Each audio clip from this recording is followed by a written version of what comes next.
you look familiar. I think we're best friends on Facebook or something.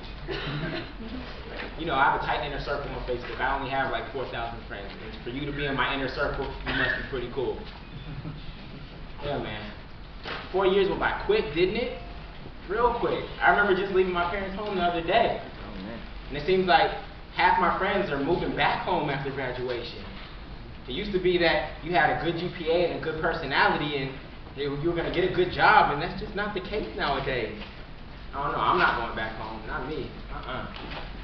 So, why'd you come to college? Why'd you come to college? You were supposed to? That's not a good answer. Why'd you come to college? You don't know? I'll tell you why I came to college. The money and the honeys. That's why I came to college. That's for real. See? A lot of people think they come to college to learn. You come to learn. Why would you pay $100,000 for information you can get for free on Wikipedia? That makes no sense. No, when you really add it up, right? $100,000, $25,000 a year. And then, I've already done the math, watch. 9 months out of the year for 4 years, 20 days a month, 5 hours a day, and 60 minutes an hour. That's 216,000 minutes that you spend in college on campus. You divide that by the $100,000, and then basically every 2 minutes you're on campus, that's $1 falling out of your pocket. Oh, and don't forget, there's interest on your student loans, right? So for every 2 minutes you're on campus, $1 is falling out of your pocket. You look at it like that, you start thinking a little bit differently, right? You know why they made this hat flat on top? So that when you graduate, you can do a headstand easier and dump out all the irrelevant information. Oh, man. I don't know. I did find out one thing in college. I found the secret to happiness. You want to know what it is? It's a 4-letter word. It's not love. N-A-P-S. Naps. I know a lot of you want naps right now. Think about it. When were the 2 times you were happiest in life? Kindergarten and college. What's the common thread? Naps.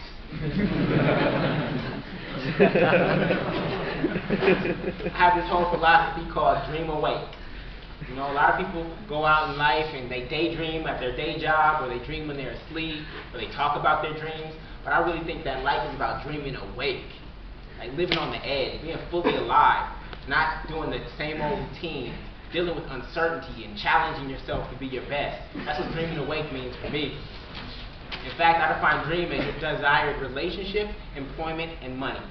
Your desired relationship, employment, and money. See, a lot of people, they have 2 of the 3, but they don't have the 3rd one. So they may have a lot of money, and they may have the wife and the community that they want, but they hate their job. Or they love their job and they have the friends, but they're not making enough money. You know, a lot of people are juggling between these 3. And I think each one of us has to find our own balance. Don't mind me, I'm just philosophizing, don't worry about me. So what was your GPA? Come on, we're friends on Facebook, let me know, what's your GPA? Alright, you don't have to tell me, it's irrelevant anyway. All it is a small little number in the upper right hand corner of your resume, like it really matters. All it's going to help you do is get your first job, that's it. After that, it's irrelevant. See, that's not the 4.0 that matters. I got a 4.0. It's not on my transcript, but I got a 4.0. It's called personal capital, intellectual capital, social capital, and financial capital. That's the 4.0 that matters. Because when you look at the world's most successful people, they didn't have the best GPAs. So if you're trying to be successful, why measure yourself by GPA?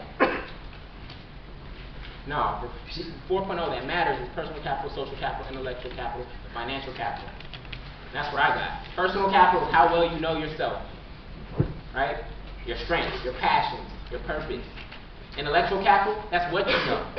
See, the sad thing is that a lot of college students, they graduate, and they claim they have majored in something, but if you ask them to lecture for an hour on something at graduation, many of them will be scared. Many of them will be scared. I got intellectual capital. And then social capital is not about how many friends you have on Facebook. Social capital, that's about your network up. See, if I go through your cell phone right now, I bet you 99% of the people in there are in your exact same age group. Not in my cell phone. My cell phone, at least 10 to 15% are actually older people. Mentors, alumni, professors. Those are the people who I network with, because they're the ones who can open up the doors for me. They're the ones who are going to help me grow exponentially. It's good to have friends, and I got good friends. But if I'm really trying to grow, that's who I network with. That's social capital, not just the number of friends you have on your level. You need people who are going to be able to open up doors for you. And then financial capital. Financial capital is a tricky one. It's who knows that you know what you know. I'm going to say that again. It's who knows that you know what you know. It's a combination of your intellectual capital and your financial capital. The reason I'm here, able to get paid to speak, is because Keith Dayton, my social capital, knows that I know a lot about maximizing college, my intellectual capital, and when those two things collide, that's when financial opportunities flow. See, a lot of people play the game all wrong. They seek to maximize their financial capital, and so they look for the job that's going to pay them the most after graduation. But when you look at Bill Gates, he wasn't trying to take the job that paid him the most after graduation.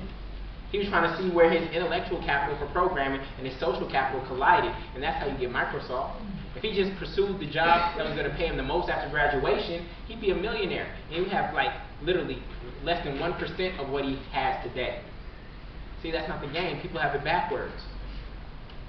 Anyway, oh man, who is she? Who was she all 4 years? She is bad. You got her name? What was her name? Cool, I'm gonna stalk her on Facebook. Sorry I talk about Facebook so much, man. I kinda work for them, you know.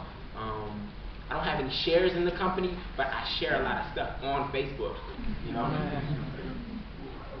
I took a lot of classes on Facebook. Yeah, to me, Facebook's not just a company. It's a skill, man. I'm like a ninja at Facebook. I know all the functions. Bet you don't know how to find your friends by company. It's like this little secret link. You have to actually type it in to find it. See, I know all the tricks, man. Facebook is like a skill on my resume. It's right up there with my major. Matter of fact, I majored in Facebook. I have a double major and a minor. Major in Facebook and major debt. My minor, Twitter. So what was your major? What's your major? You passionate about it? You like it? No? Why not? Why'd you choose it then? Your parents? Serious? You chose your major because of your parents? Come on, that's a weak answer. You're 18 years old. You need to make your own decisions. Oh, they're paying for college? Well, I kind of understand that, but forget that. You don't like your major? Alright, so what do you want to be when you grow up? You're getting kind of old. We're at graduation. You should kind of know that answer by now. At least have a little general direction. What do you want to be? Every major doesn't track into a career, so what do you want to be? You ever thought about it? Did you do any internships? No? So what have you done for the past 4 years? Man, I'll tell you what I want to be when I grow up. I want to be a purpose finder and a motivation teacher. See, they don't do on-campus recruiting for that. I had to go off campus and find that out on my own. A lot of people just take these 5 career tracks: teacher, doctor, lawyer, engineer, and accountant, only because they recruit on campus. Now, how are the world's most talented people all want to be the same 5 things? How do all the world's most talented people want to be the same 5 things? That makes no sense to me whatsoever. When the number of career paths that are out there are infinite, come on, it's backwards. Sounds like a lot of herd mentality to me. I don't buy into it. Yeah, man. So, what are you proud of at least? Did you do at least one thing while you were here that you were proud of? At least just one thing that you can say, yeah, I did this and I went hard on this and I achieved this. Anything? You graduated. We're all graduated. You wrote a 30-page paper? Okay. Did it change the world? No. You didn't do anything that you're proud of, not one thing. Something you can say, this is mine. And you didn't organize an event. You didn't raise money for an organization you cared about. You didn't start an organization. Nothing? I'll tell you what I'm most proud of. I did this thing called Route 66. It was about 66 things that every college student must do before graduation. And I did as many as I could. You know, I graduated early. I'm graduating in 3 years. I'm not on that 4-year, 5-year, 6-year, 7-year plan. Too much time, too much money. But in Route 66, that's what got me through. I read a spiritual text from cover to cover. I got 3 alumni mentors. I learned a foreign language, studied abroad, visited my country of cultural origin. I created my own website, got business cards. Yeah. Those are the things on the Route 66 that I did. I did about 44 of them. I could have done all 66 if I stayed another year, but I ain't got time for that. Anyways, you staying here for this whole thing? I'm not. I printed out my degree already. Yeah, one of the things on the Route 66 list was to learn Adobe Photoshop, so I just designed mine in Photoshop. See, when you go up there, you're going to get a blank piece of paper with a little ribbon on it. It's not even going to have your name on it, because they can't give you your real diploma until after your final grades come in. And I'm not coming back to Bloomington. Gas is like $5 a tank now. It's not worth the 10-cent piece of paper that they're going to give me. Why am I going to pay $5 a tank of gas to get up here when the paper is worth 10 cents to me? I got mine right here. This speaker is boring, man. I think I should speak. I think I should speak. You think I should speak? You think I should speak? Yes. You think I should speak? Yes. All right, cool. Thank you. How everybody doing? Good. My name is Julian Gordon, and I am so happy to be here. I am originally from Oakland, California. I went to UCLA for undergrad, where I finished in 3 years. Then I worked in nonprofit for 2 years before going to business school at Stanford.